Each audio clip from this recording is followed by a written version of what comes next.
Welcome to the future, where the glass is half full and you'll need new glasses, where you'll be jumping from conclusions. The past is annulled, and a new future is born. Never before in history has so much meant so little to so many. AD on the radio.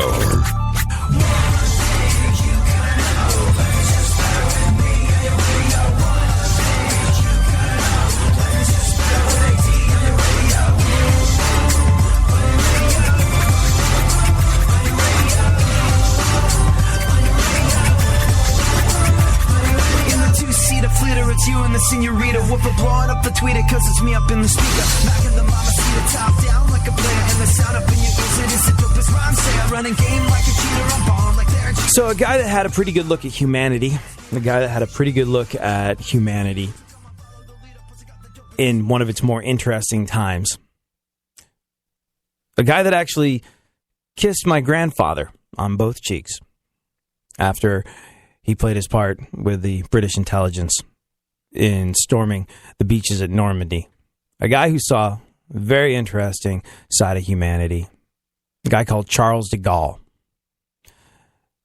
former president of the French Republic, said once, "The better I get to know men, the more I find myself loving dogs." For me, it was kind of the opposite. I've always just loved dogs, been sketchy on people. And really, I guess what I'm doing is I'm asking for your help. For those that are listening to this show in Houston, one of the stations that it's on, KPRC Radio, if you happen to be in the area of, well, it's the west side of Houston, Emsworth Circle, zip code 77077, Briar Forest, Derry Ashford area, please keep an eye out for my puppy Homer, who went missing last night. He I call him my puppy, but oh man, he's right around 15 years old now, and still going strong. Just got a clean bill of health from the vet against all odds. But this is a guy that has been with me through the high times, the low times, and all the times in between.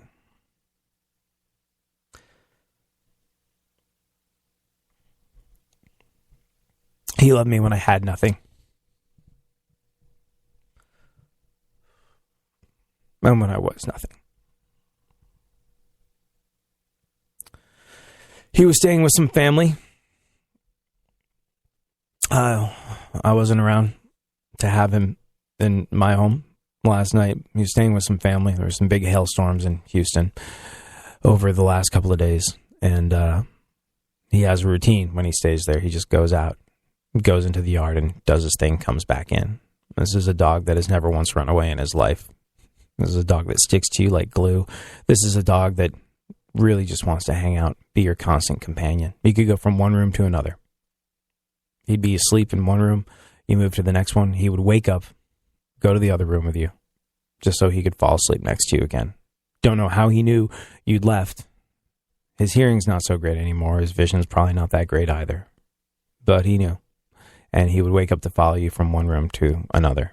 His name's Homer. Like I said, in the area of Briar Forest and Derry Ashford, Emsworth Circle, 77077. I've tweeted out some pictures of him at ADSXE is where you can find those, or on Facebook or just all over the place. And even if you're not in the neighborhood, please do me a favor. If you could share the post, that would be great. These things have ways of going around the world and reaching the people that they need to reach. So even if you're in a different market listening somewhere else, if you could please take a second.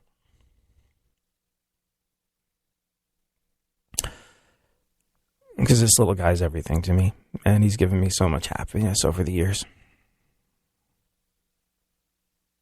And why he left, I don't know. He's never done that once in his life. I wish I had been there, but I wasn't. And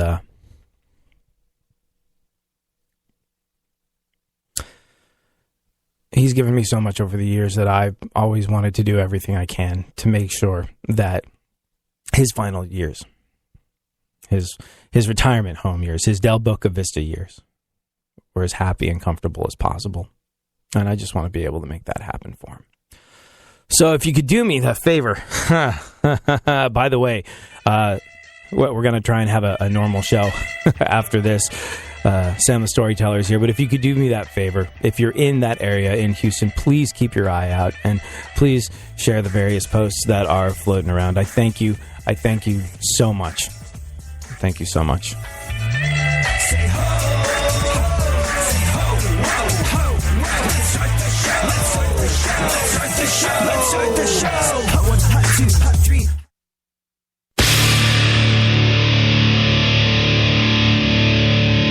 Where the left and right come together for fundamental truths. AD on the radio, on Twitter at ADSXE. I do what I want, when I want, how I want. Every day you're going and working, running that rat race and that pace and that place will leave a bad taste for anyone, everyone working day after day. So buddy, I gotta say that there's gotta be a better way, yeah. And you do what they told ya, company man, feel it, a mindless little soldier. How can you live like that and maintain your composure before it's begun? Your life's already freaking over, yeah. I do what I want, when I Alrighty then, story time, Sam. Follow that. Yeah, Make us seriously. laugh with tales of hilarious hijinks of how you almost started the Third World War. Don't give Was it anything because you were- away. Don't.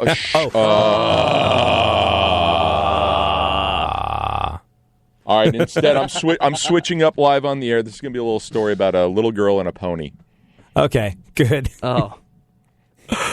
So what do we want to do? Do we want to go straight into Sam's story? Well, first and foremost, we should check in with Sam. And if you haven't heard him, he's a recurring guest on the show.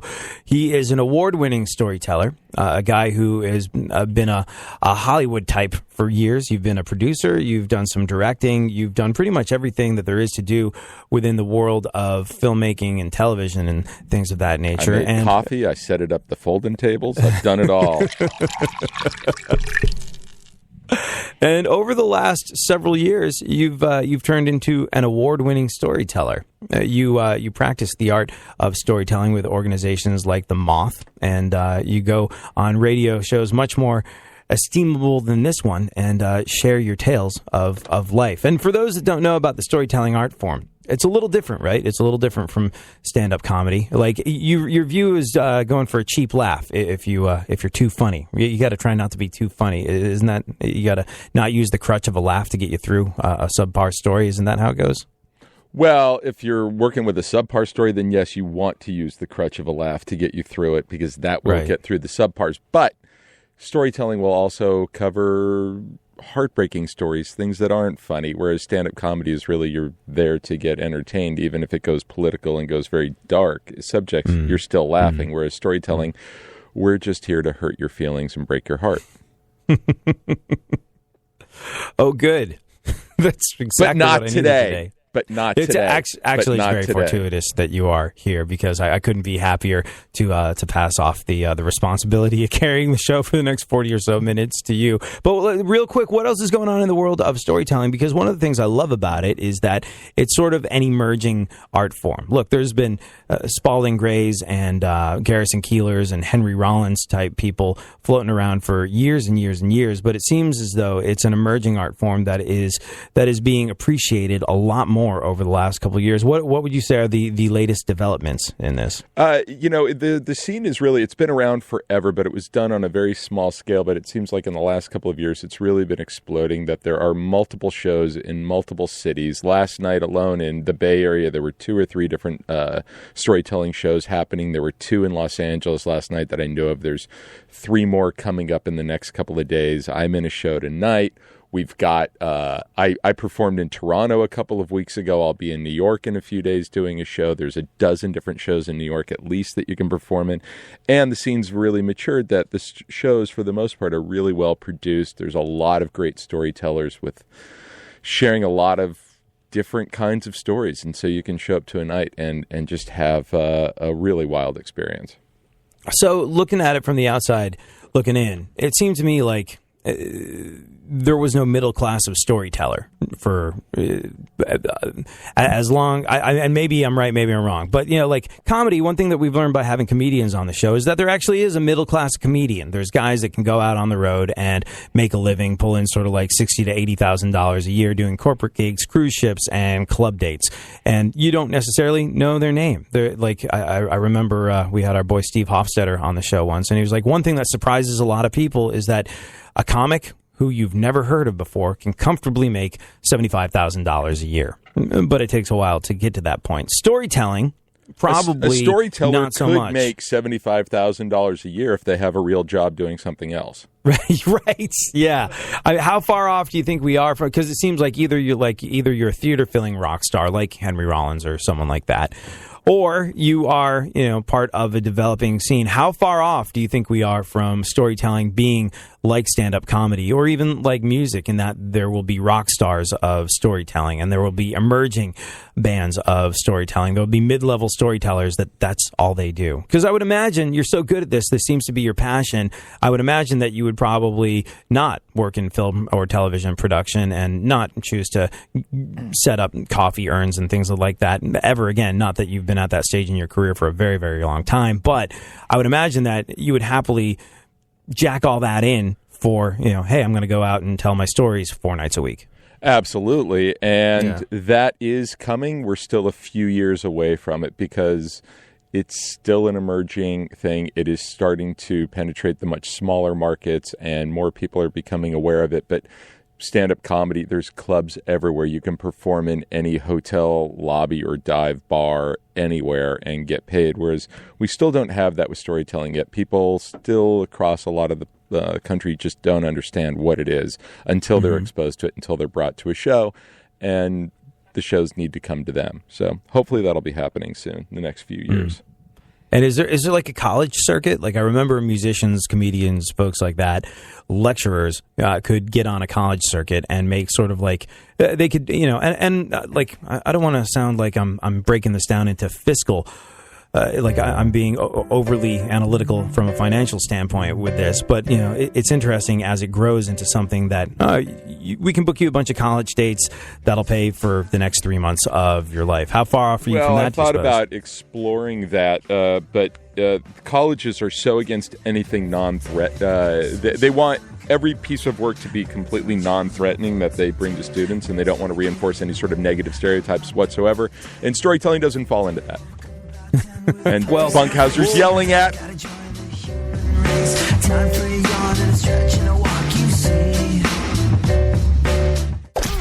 Don't get the blues, get all the news. We mean all of you guys out there in Radio Land. All aboard!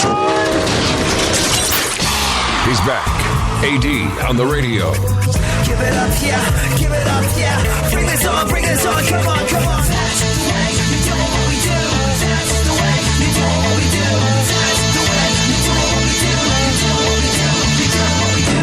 That's the way you do what we do. That's the way you do what we do.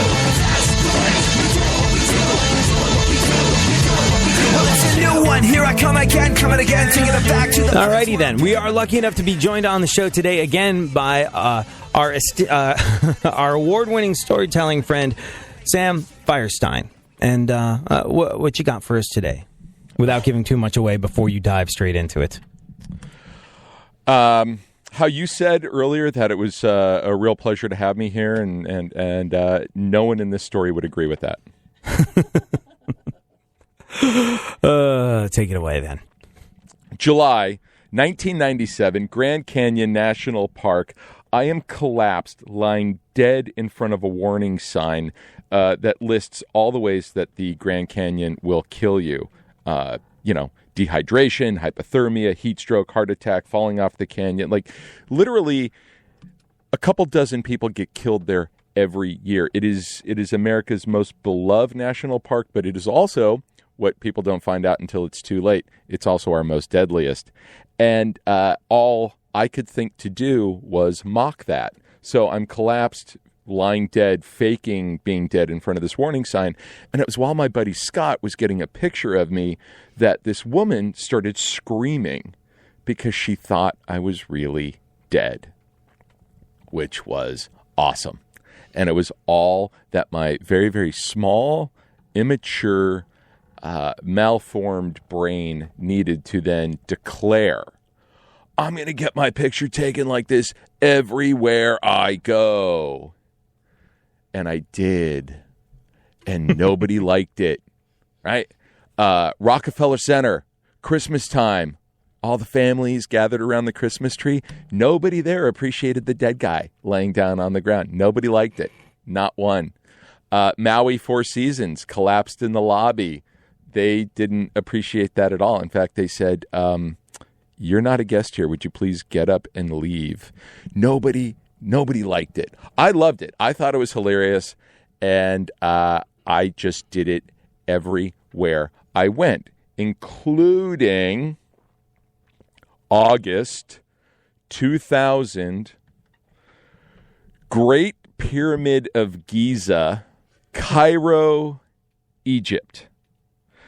And I'm there, and all I can think is, I got to get the shot, man. I got to get the shot. I got to get the picture, which most people would think, like, wow, dude, that is such a bad idea.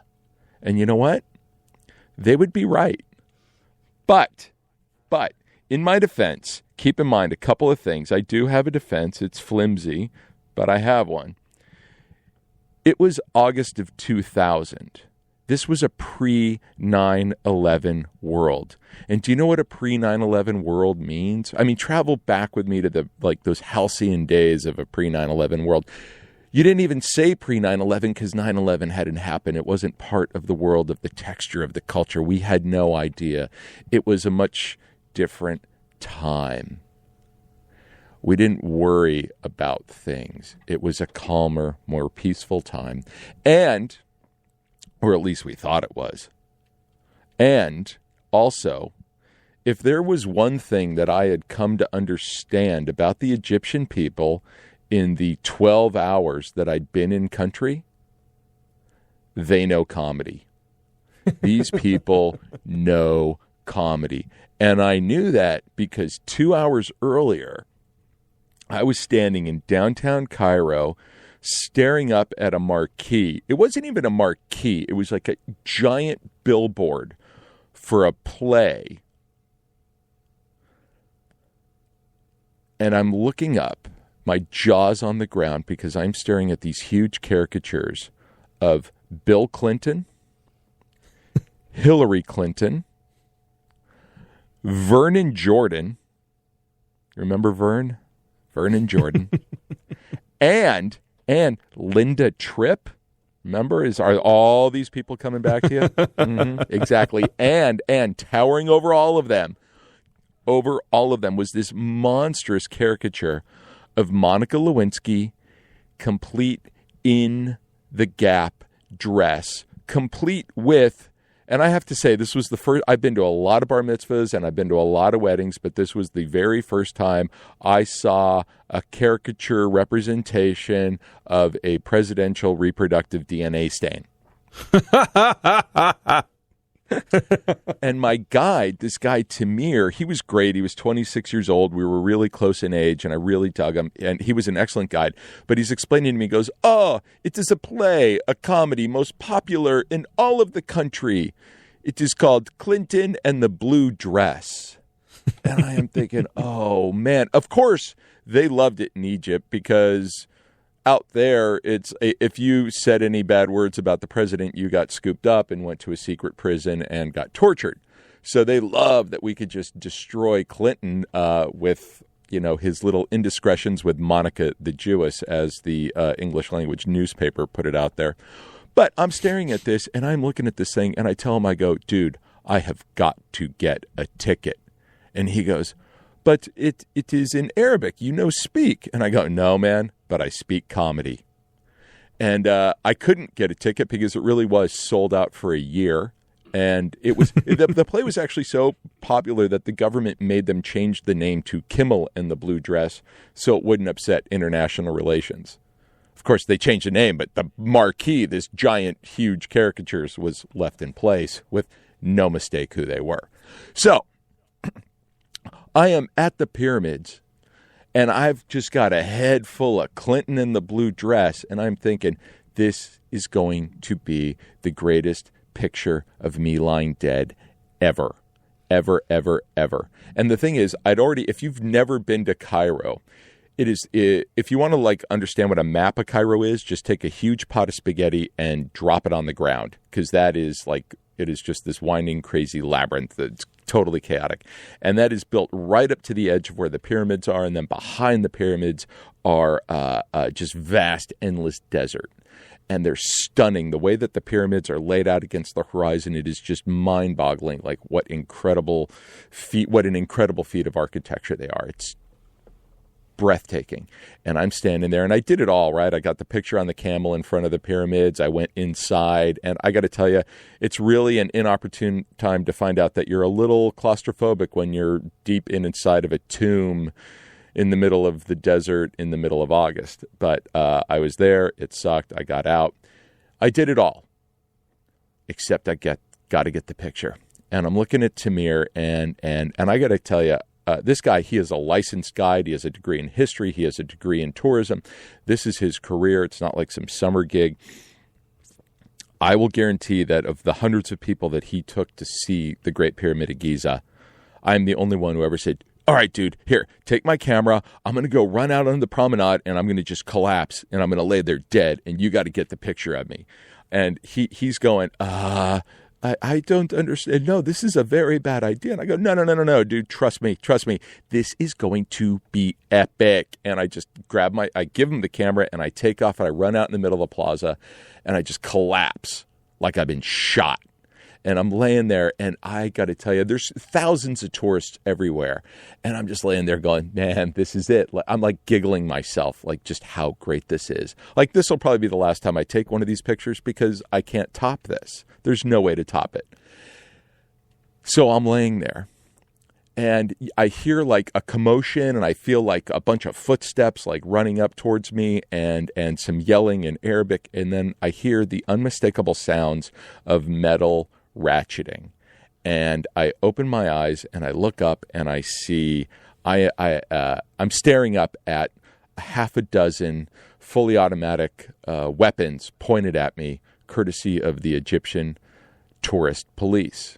In Egypt, they have two kinds of police. They have the normal police, and then they have the tourist police who guard all of the historical sites and the hotels and museums, name it. And I just freeze. I've never been held at gunpoint before, and my body, I was just in shock, and I wasn't even afraid. It was just total shock, and I just I started going American, as if somehow just saying that would put them at ease, and I slowly opened my hands so they could see that I didn't have anything. And I could see out of the corner of my eye, Tamir, he was about 50 feet away, and he was making the decision. I could see he was deciding whether he should just take off or come and help me. Fortunately, he came over. They flipped me over. They frisked me. They kicked away my backpack. Tamir was trying to talk to them. And next thing I know, I'm getting lifted up off the ground, and we're getting walked out of the plaza. And we're walking out, and I've got a cop on each side of me, and I'm trying to ask Tamir what the hell's going on, but he won't say a word. And there's this one cop in front of us. He's kind of low and squat, and I'm behind him, but you can tell he's walking angry, right? This guy is pissed. Like the back of his neck is just twisted up and sweaty. And I'm like, my God, what have I done? What have I done?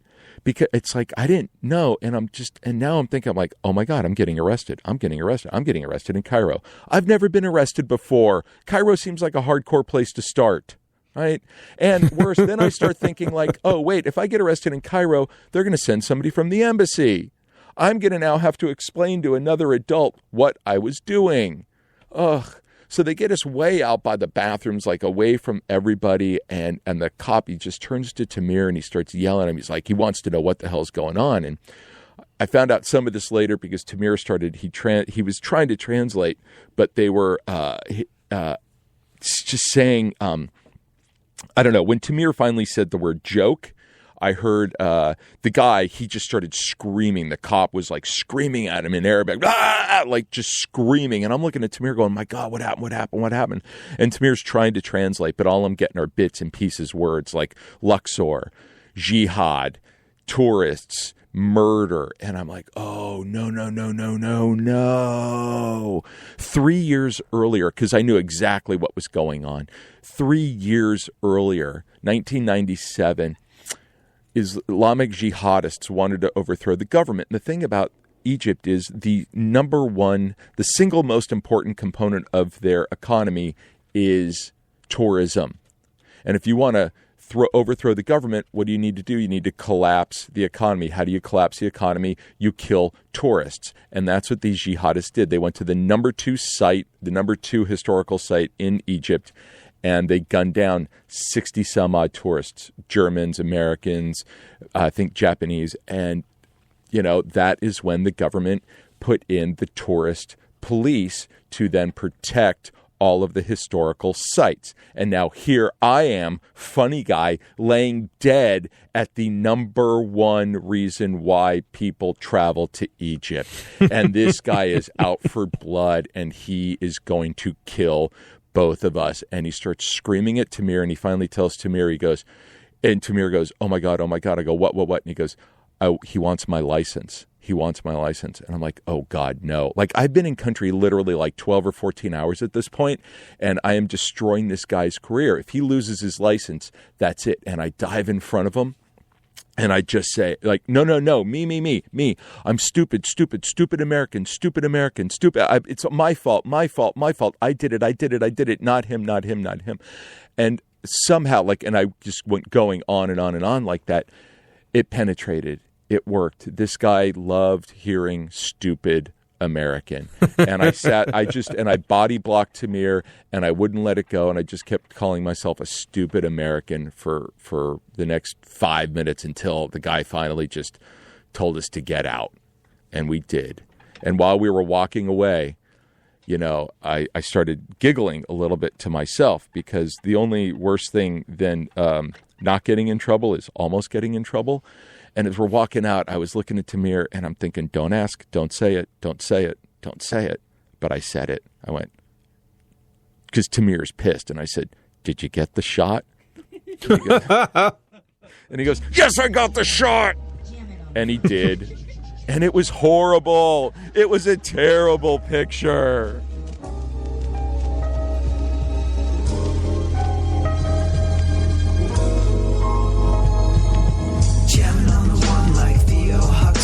Days like this when I feel untouchable, I try and make up for all the wrongs I did by living my life like a Cosby kid, jamming on the one like Theo and Stevie. I know it sounds crazy, but you gotta believe me. When I feel like I just can't make it through, I try to think,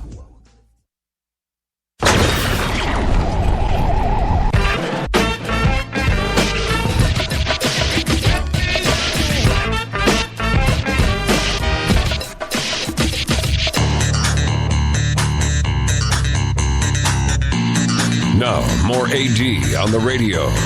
back once again, the ill behavior, delivering and giving you my musical savior. Back once again, it's your boy AD, and can't nobody rock a party better than me. Back once again, the ill behavior, delivering and giving you a musical savior. Back once again, it's your boy AD, and can't nobody rock a party better than me. So if you are just joining us, our guest on the show today is Sam Firestein, award-winning storyteller who has just regaled us with a tale of how he almost started an international incident with, basically, as best as I can figure out, you started an international incident almost with something that was a precursor to planking, taking pictures of yourself that make you look like a corpse in various places, and you decided to do that in a tourist spot in Egypt.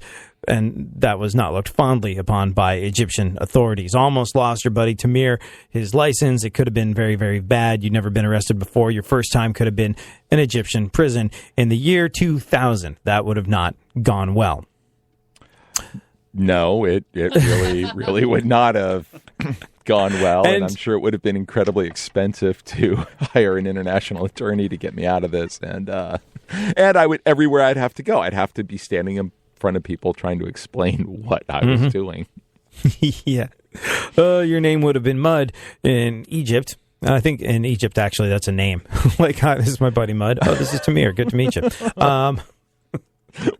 So that might have been okay. But when you went back to America, similarly, disapproving faces would have greeted you. But my question is, you were globetrotting, taking pictures like this as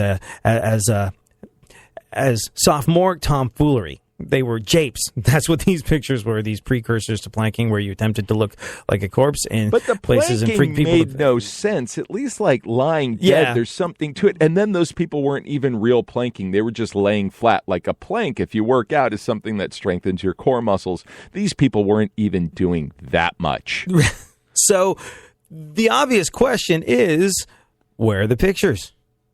Oh, I have them. They're at home. The problem with the picture at the Grand Canyon's great because it's within context.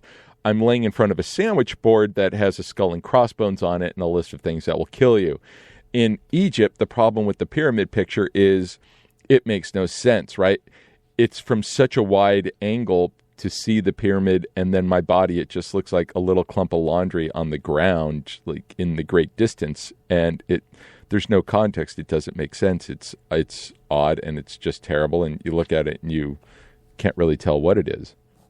I think we're going to have to require like digital versions of these pictures to be tweeted out, though. We've talked so much about them, it seems almost silly to not have a look at them. It does, and I have to dig them up because you know what else? In the year 2000, photographs were taken on it was a product called film. And I returned from that trip. I was out of the country for 5 weeks, and I returned with dozens and dozens of rolls. Like I have 1,000 pictures from that trip, and they're all in shoebox. And I keep meaning to get them all digitized. I'm going to just get them digitized ASAP. What year are we now? 2016? I think the problem with that sort of thing is, like, not only do you have to deal with an archaic form of media, but transferring them to digital, you have to get an archaic form of technology. You have to go out and purchase a scanner. Like if you go into Best Buy and be like, "Hi, I'd like to buy a scanner so I could scan some photos in," they'll be like, "All right, Mr. 1998, which one would you like us to dust off for you? Let's see what we got in the back here." Like, do they even make scanners anymore? I don't think they do. I think it's like Betamax. I don't know. I actually took a pile of pictures a while ago and just set them under my laptop, and the next morning I expected them just sort of melted in, and they didn't. Yeah. So, you know what I see people doing now, and it seems sacrilegious because, like, photography is like absolutely everything since the digital age rolled around. It's like every form of media, every form of knowledge, every form of education, every form of entertainment. It used to take so much effort to produce one. You had to take a picture. You had to go like, "Ooh, this film is expensive, but I'm going to purchase some because I'm going to go on a trip to Egypt and I'm going to see some stuff that I want to carry with me forever. So I'm going to buy lots of film. I'm going to have an investment in that. I'm not going to know what the pictures look like, so I'm going to take a bunch of them, just making sure that I got the right shot. I'm going to go home. I'm going to go to the drugstore, wherever it is. I'm going to drop them off, and then I'm going to get the pictures developed. Then I will lovingly place them in various photo albums, and that whole thing where each picture meant something because of the amount of hoops you had to jump through to get it is gone now. Like every form of media, every form of knowledge, every form of entertainment, the photography is infinitely more disposable since the dawn of the digital age. So what I find a lot of the time people do, because they don't have scanners, they just dig out the pictures and they take a picture of the picture with their phone, and then they post that to Facebook, and there you go. That's your like all the work that you put into getting this shot. Click, there it is. That goes with the story. You can expect so to disheartening. Get texted a picture of a picture later today when I can dig this up, if I can, because that shoebox, remember the end of the Indiana Jones movie where they just walk in and it's millions and millions of crates that all look identical? That's what those shoeboxes full of photographs are like to me, and they kind of induce a panic attack at this point when I try to like dig through them looking for a memory. How old is Harrison Ford going to be when the next Indiana Jones movie comes out? He's doing one more, and I think he's going to be like what? Deceased. 77. I think he'll be the age of deceased. That boulder that he's going to be running away from. In a cave. This time it'll be his No. prostate. I got a smile and somebody wagged a finger at me for that non-joke joke. So I guess it really wasn't that funny. Oh, my goodness. All right, Funkhauser, how much time do we have left? We got like a minute here. Oh, really? Yeah. So not enough time for a really quick Sam story? It has to be really, really quick. You know what? Thank you so much for joining us, Sam. I really, really appreciate you being here today. And like I said, if you are listening in the Houston area, my puppy Homer is missing. He's been missing since about 3:00 on Thursday morning from the zip code 77077, right around Briar Forest and Derry Ashford. If you're familiar with Houston, I've posted pictures on my Facebook page. I posted pictures on Twitter. I'll post them everywhere I have the ability to post them. And this little guy has meant the world to me over the years. He is absolutely my entire world. And anything that you could do that could help bring him home would be appreciated like you wouldn't believe. Thank you so much for hanging out. Thank you for being a part of my family, and thank you for helping me. Dogs are not our whole life, but they make our lives whole. Roger Karras. Thank you so much.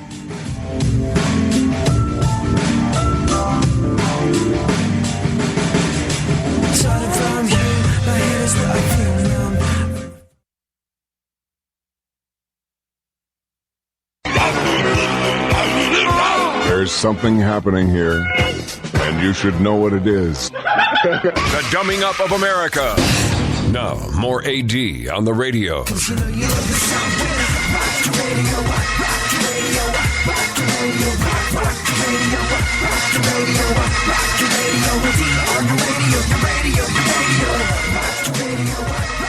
Oh, wait a second. We have another segment? I thought we were... I am really... Yeah, this is the big one. Oh, this is the big one? Yeah. I thought we were done. Literally, I was taking my headphones off. I'm really not operating with the clutch engaged today because of my my puppy Homer being missing. So, Man, I'm sorry to hear that. Like, this morning I got a text message from you. It's like, I'm not having a good day. And I immediately felt for you because, I have dogs too. And that's the biggest fear is, losing them. So I really hope I want to believe that a neighbor has them. And, that's probably the case. So keep us posted. Yeah, a buddy of mine was like, "Hey, man," because I'm not in town at the moment. For those that don't know, I travel a lot for work, working for a couple different stations. I'm not there, and that's why he wasn't staying with me. He was staying with family, and and a buddy of mine was like, "I'm driving down there now. I'll look for him." And I got a call from him, and he was like, I was like, "Did you find him?" He's like, "No, but I did run into 10 other people that are looking for him." So there's a lot of people making a lot of effort, and I can't tell you how much that means to me. So thank you very, very much. Hey, Funkhauser, do you have some news? Shall we do some news? I could. Yeah. Let's see here. We're gonna hit that. And then I'm going to, please hold caller while I get the thing here. Hey, programming note, I'm gone next week. Oh, yeah, who's going to be filling in? Is it the man with the incredibly deep voice that has served in the military that we're all justifiably scared of because he could kill us with his thumb? It could be Dave Hines. Actually, though, it's very important to know that I was in the Army band, so I'd probably just use a trombone. Right. Yeah. And That by the sounds way, even more painful. it's a much more spectacular way to go. I mean, really, like, hands, there's plenty of Delta operators and stuff that do that. I never even learned how to really do that stuff. I completely used, Fender Telecasters and tubas and things like that. It's way cooler. Wait. You were in the Army? I was actually in the Army band. You were in the Army band? Yes. So It's a thing. Like, thank the guys you. that are in the parades and stuff, that was one of those guys. But let's be clear here. You were also ready to kill people, had you, if you had to. Right. Your first job as a soldier of any kind is to kill people and break things. Did you have one of those trombones that shoots like bullets, like I saw in some secret agent movies? No, but once I saw that, I started a personal thing to myself that I would get one someday. And have you? I have not. I need to make some money So first. you Those failed things yourself. They're quite expensive. I am on track to purchase one. You work in Hollywood in radio. Look where we are, and you don't have the money to just create weapons out of instruments? I know. By the way, I know you didn't see my car on the way in this morning, but you wouldn't ask these questions if you I did. saw you get off the bus. Funkhauser programming note with Sam and Dave in the room together. And by the way, let's just enjoy the delicious irony that their names are Sam and Dave. Hold on, I'm coming. I'm a soul man. Besides the fact that we are in the room with two guys called Sam and Dave, I think we should take a moment to reflect upon the fact that after Sam and Dave speak, you and I sound like we're about 13 years old. Hi, AD. How are you? Good to talk to you. Oh, not so bad. Yes, And it's also good that the guy who nearly started an international incident is now attacking somebody who served in the Army and probably could kill me. Yeah, this story is not over. And I have not learned to shut my mouth. I'll be honest with you, though. That story I love, and I'm going to refer people back to this podcast because of the way that things are handled over there, and how you almost started that international incident. I would have been laughing as hard as I possibly could. So just know that. Yeah, as you walked away from the Egyptian prison I was stuck in. Now, as soon as the police officer started talking, I would have run away as quickly as possible as well because they had fully automatic weapons. Yeah, you're probably not. And you're not running away in Egypt. Because honestly, dude, looking the way you look or looking the way I look, there's no blending in. Right. We don't blend in. They just let him run. We will catch him later. That's that. No, we can still see him. By the way, when you made reference to the type of car that you drove here today, I used an expression to describe my car the other day that I realized somebody was like, "Hey man, why don't you just listen to this in your car? I'll email it to you." I was like, "I can't." Like, why not? And I was like, "I drive a turn of the century car with a tape deck in it." I was like, "Oh, that's what my car is, turn of the century." 2002. Pre 9/11. A post 9/11. You drive a millennial. I drive a millennial car. Yeah. Is there an ironic beard with like a little flower sticking out of your car? It's got a tape deck, so I don't know, but I've come to the conclusion that actually, my I guess SUV if it was a real millennial car, it would have like a phonograph in it. Yeah, I've come to the conclusion that my SUV really only cares about itself.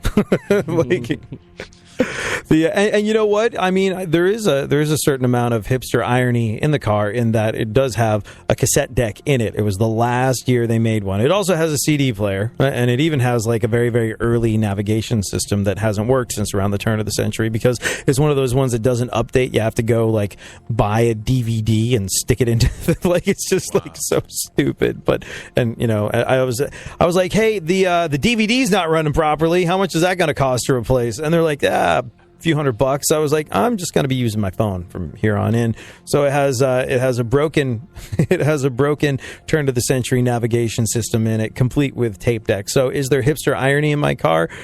Give it a year and a half. If it's still running, I will be in the consummate hipster mobile. Guys in Brooklyn and Austin will be fighting to Uber back and forth in my car. My car's actually going to be going to the Brooklyn Museum of Hipster Irony. Wow.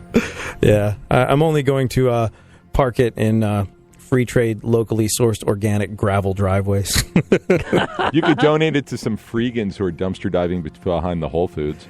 Oh my gosh, freegan. I forgot about that expression. Yeah. I forgot about that expression. I think that is enough. Enough of what? Enough joking about hipsters, man. They're all going to beat us up. They can't. Have you seen those girly arms? I'm sorry, I can't. You can't say that anymore. Have you seen their lack of muscle from not eating any flesh of a beast that once walked the earth? They're gonna monocle whip you. All right. I say he's a bounder. That was our thing. I thought that was just private between us. Yeah. They'll run us down on their penny farthings and monocle whip us. Actually, Dave looks like the kind of guy, he could wear a monocle and just look like so threatening. You would be like a villain from a Marvel movie. Dave's got the stash. I will not be 20 steps out of this place before I start looking for a monocle. He's got the stash. It's waxed up. He looks like he could go around the world in 80 days like Phileas Fogg, but in a steampunk 2016 sort of way. And I saw, while we're talking There's about hipster blood on cars, his T-shirt. I saw the most hipster thing at the gas station just the other day in Los Angeles. A guy, a maroon Crown Victoria, which you don't see because most of the Ford Crown Victorias are police cars. So this was one, though. My dad was a cop, so I know the difference, what those cars look like. This was purchased as a land yacht. So it was that, an older Crown Victoria. There was Billy Ocean playing out of it. Nice. And Was it the rape song about, get out of into my trunk? It was. It was. Nice. And then the guy gets out wearing Jams. If you remember Jams, the like flowery Bermuda shorts, but they're a little bit too short. He was wearing, I call those yums. He was wearing a Doc Martens and a flannel shirt and a trucker hat. He put his gas it was the cast car. of Singles. Yes. He put his gas in the car. And then the thing that only we forgot about was he turned the car back on, but the tape was still in the tape deck, and it started playing twice as fast. Remember that when you would do that, where the thing just because the tape deck would malfunction, it started eating his Billy Ocean tape at the gas station. That was I hated it when I really hated when my tapes used to get eaten by my Walkman. Like you get to that point where they started destroying your personal property. Like all that time trying to preserve the motor in that thing by winding it back with a ballpoint pen instead of using up your battery and the motor in the thing. And eventually it would eat a tape. It would eat your favorite tape, and then you'd spend the next 15 minutes trying to detangle your tape You from the hear Walkman. it starting to happen, and then before you realize it's already eaten it. It was the best payoff because I always thought hipsters are doing things out of irony, but they're not really getting the bad side of that irony. Like, the reason that we don't use and do a lot of these things anymore is because they cause problems. And it made me happy that guy, you know why we don't all have tape decks in our cars? Because it eats the tape. Your Crown Victoria. I've got one of those things, like, for a while I was trying to listen to. I had one. What's the little adapter that they used to make for if you had a CD player, you could put a cassette thing and it had a little cord coming out of it. You could plug it into your compact disc player, and that was how you listened to CDs in your car because your car was a piece of crap that didn't have a CD player in it. I tried doing that with my phone, and just something about it just doesn't work. It keeps spitting it out at me. It's a very frustrating time to be alive. Funkhauser, let's do some news. Okay. We got a couple minutes here. Dave, you want to help me out with the news? You know, here? a giant chimpanzee escaped from the jail zoo. That's like live news. What's happening now? Can't we be of the moment? No. Did that actually happen? A giant chimpanzee escaped from the zoo in Kyoto, Japan, and was running around between apartment buildings and running along the power lines and phone lines and screaming at the guys trying to capture it, and it was flaring its fangs because when they grow up, they are murderers, they are killers, and they are brutal beasts, and you got to watch out. They're not the cuddly little guys that, good old MJ like to walk around red carpets with. Hey, did somebody say my name? Wow. And they shot this guy with a tranquilizer, and he eventually collapsed into a blanket, and now they've got him back. But if you go to the YouTube and you watch the video of this thing, it's pretty awesome and compelling and terrifying. And of course it happened in the country that brought us Godzilla. That's bananas. Ah Quack, quack. Morning zoo.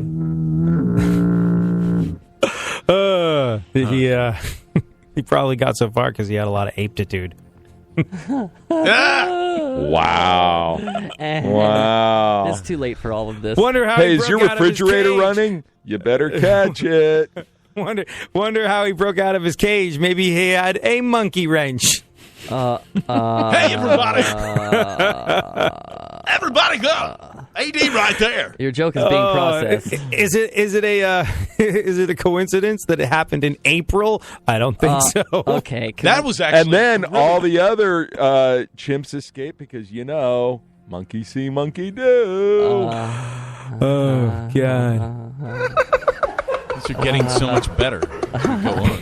Hey, Dave, anytime you want to start killing all of us with your army skills, feel free. You are doing a fine job yourself. I was wondering if he was, maybe he just wanted to get out so he could get a hold of some. Maybe he was an ironic hipster ape. I've only been thinking about monocles. Wanted to go out and get himself a Bananarama CD. Well played.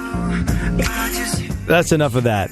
Thank you so much for hanging out. Thank you for being a part of my radio family.